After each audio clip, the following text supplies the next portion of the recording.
আমি ফিলিস্তিন নিয়ে যে কথা বলেছি স্ট্র্যাটেজি কিন্তু একই। আমার আমার যে প্রস্তাব বা আমার যে সমাধান আমার পক্ষ থেকে আমি যেটা মনে করি, আমার ওপিনিয়ন, আপনারা যাই মনে করেন না কেন, সেটা হচ্ছে এই রোহিঙ্গা মুসলমানদের উপরে ইতিহাসের জঘন্যতম বর্বরচিত এই যে হামলা হয়েছে, উচ্ছেদ করা হয়েছে এথনিক ক্লিনজিং এর নামে, এটা পরিকল্পিতভাবে শুধু মুসলমান বলে, যদি আজকে ওখানে হিন্দু হইতো এটা করতো না, যদি আজকে সেখানে খ্রিস্টান হইতো ওটা করতো না। আমি কিন্তু সাম্প্রদায়িক কথা বলছি না, আমি কিন্তু নিরপেক্ষ কথা বলছি। যারা নিরপেক্ষ বিচার করবেন তারা এটা বিশ্বাস করবেন। যদি সেখানে বৌদ্ধ হইতো করতো না, এমনকি যদি কমিউনিস্ট হইতো তাও করতো না, করতো না। মুসলমান, আর ওরা মুসলমানদের কোনো অভিভাবক নাই আল্লাহ ছাড়া, মুসলমানদের কোনো জাতি নেই। জাতিসংঘ কি মুসলমানদের? জাতিসংঘ কিছু করতে পারছে? জাতিসংঘ গঠন করার পরে 5 কোটি লোক খুন হয়েছে, জাতিসংঘ কিছু করতে পারে নাই। রুয়ান্ডার গণহত্যা বন্ধ করতে পারে নাই, মিয়ানমারের এই মুসলমানদের উদ্বাস্তু বন্ধ করতে পারে নাই, আফগানিস্তান বন্ধ করতে পারে নাই, ইরাক ধ্বংস হওয়া বন্ধ করতে পারে নাই, পারবে না। এখন রোহিঙ্গা মুসলমানদের করণীয়, রোহিঙ্গা মুসলমানদের প্রতি আমি কিন্তু আমার বক্তব্য বলেছি, তোমরা জাতিসংঘের ত্রাণ ভিক্ষার দিকে তাকাইবা, তোমাদের ভবিষ্যৎ শেষ। তোমরা আমাদের দেশে আসছো, ওকে, আমরা মুসলমান ভাই হিসেবে একটু ইমানি চেতনা আছে, আমরা তোমাদেরকে জায়গা দিয়েছি। আমাদের এই যে নোয়াখালীতে ভাষাঞ্চরে সরকার এটা জায়গা দিয়েছেন, ওকে, আমাদের জনগণ সুযোগ দিয়েছে বলেই তো সরকার সাহস পেয়েছে, না তো পাইতো না।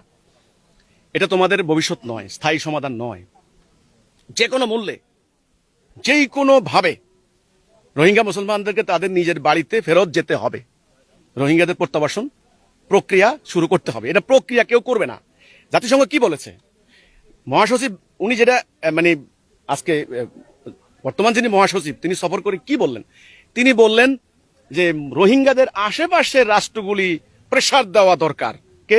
চীন প্রেসার দিবে না, ইন্ডিয়া প্রেসার দিবে না, দিবে না। আর কে আছে? মালয়েশিয়া দিবে না প্রেসার, থাইল্যান্ড দিবে না, আসিয়ানভুক্ত দেশগুলি দিবে না, দিবে না বলেই তো এই অবস্থা হয়েছে। 1 2 উনি বলেছেন আমি দেখতে এসেছি $3 সংসার চলে কিনা, এগুলো কোনো যুক্তির কথা হলো? 3 নম্বরে উনি বললেন কি, আমি বুঝতে পেরেছি ওরা বাড়িঘরে ফেরত যেতে চায়।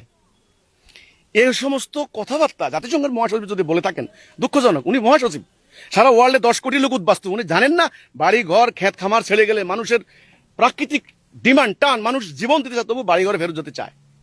আমার কথা, রোহিঙ্গা মুসলমানদের তাদের বাড়ি ঘরে ফেরত যেতে হবে, এই ছাড়া আর কোনো পথ নাই। যেই কোনো উপায়ে তাদেরকে ফিরতে হবে। তার নিজের জায়গা জমি ক্ষেত খামার, তাদের হালের বলদ যথেষ্ট, তাদের কুড়ে ঘর, তারপরে এখানে বিল্ডিং এ তাম্বুর জীবন দরকার নাই, কুড়ে ঘর সম্মানের। তারা হালের বলদ দিয়ে জমি চাষ করুক, পান্তাবাদ খাক সম্মানের। জাতিসংঘের দামি প্যাকেটে ওদের দরকার নাই। আমি বলি, এটা আমি মনে করি, কারণ ওদের ছেলেগুলি তরুণগুলি বিভিন্ন উগ্রবাদী কর্মকাণ্ডে জড়িত হয়ে গেছে, বিভিন্ন ধরনের মাদকাসক্ত হয়ে গেছে, অলরেডি মারামারি করে। ওদের মেয়েগুলি অলরেডি পাচার হয়ে গেছে, ট্রাফিকিং এর শিকার হয়েছে, আপনারা জানেন। তাহলে এখন আমার দুঃখ লাগে, এখানে যারা আমাদের কিছু আলেম ওলামা, কিছু ধর্মীয় সংগঠন ওখানে গিয়ে ওনাদেরকে মাসলা মাসালি শিখায়, মাথায় টুপি দেওয়ায়, কোট্টা গায়ে দেওয়ায়। আরে ভাই, এগুলা করলে ওরা ওদের মাতৃভূমি ফেরত পাবে না। তাহলে ওদেরকে কি করতে হবে? ওদেরকে প্রকৃত পক্ষে ইসলামের সঠিক আদর্শ, সঠিক আকিদা, আইডিয়া, লক্ষ্য তাদেরকে দিতে হবে। কে দিবে?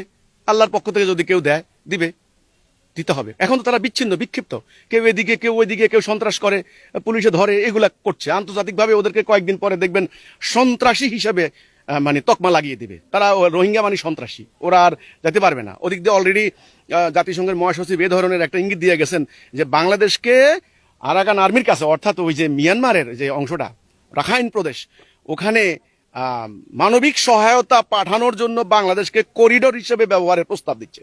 এখন মানবিক সহায়তা কি? আমরা তো জানি ট্যাবলেট, খাবার প্যাকেট, স্যালাইন, হ্যাঁ, কাপড় চোপড়, এগুলি মানবিক সহায়তা। কিন্তু আমরা জানি দুনিয়াতে মানবিক সহায়তার নামে কাপড়ের বাক্সের ভিতরে গোলা বারুদ যায়, এটা আমরা জানি। স্যালাইনের ভিতরে, ঔষধের বাক্সের ভিতরে বোমা যায়, এটা আমরা জানি। তো মানবিক সহায়তাটা কি আসলে, এটা একেবারে সুনির্দিষ্ট হওয়া দরকার। আমাদের বাংলাদেশের মাটিকে যেন কেউ এই সাম্রাজ্যবাদী আগ্রাসী এই অপশক্তির চারণভূমিতে পরিণত করতে না পারে। এটার জন্য একটা ভয়ঙ্কর ব্যাপার হচ্ছে এই রোহিঙ্গাদের ইস্যু। এই জন্য রোহিঙ্গাদের ইস্যুটা আমি মনে করি পুরো জাতি একত্রিত হয়ে খুব সিরিয়াসলি এটাকে ডিল করতে হবে, হ্যান্ডেল করতে হবে, নাইলে কিন্তু সমস্যা আছে। তো রোহিঙ্গাদের প্রতি আমার সিম্পেথি আছে এখানে। এই জন্যই পৃথিবীর সমস্ত উদ্বাস্তু মানুষ, অধিকার হারা মানুষ, বাড়িঘর হারা মানুষ, যেই ধর্মের হোক, যে বর্ণের হোক, খালি রোহিঙ্গা কেন, তাদের প্রতি মানবতার দিক থেকে আমার সহমর্মিতা আছে, সহযোগিতা আছে। কিন্তু আমার দাবি হচ্ছে যার বাড়িঘর হারিয়েছে তাকে নিজেদেরকে উদ্ধার করতে হবে, কেউ তাদেরকে উদ্ধার করে দেবে না। এই হলো কথাটা। এখন সেটা কিভাবে করা যায় সেটা ওদের জন্য একটা সুনির্দিষ্ট কর্মপন্থা আমি মনে করি আমাদের বাংলাদেশ সরকার থেকে দেওয়া যেতে পারে।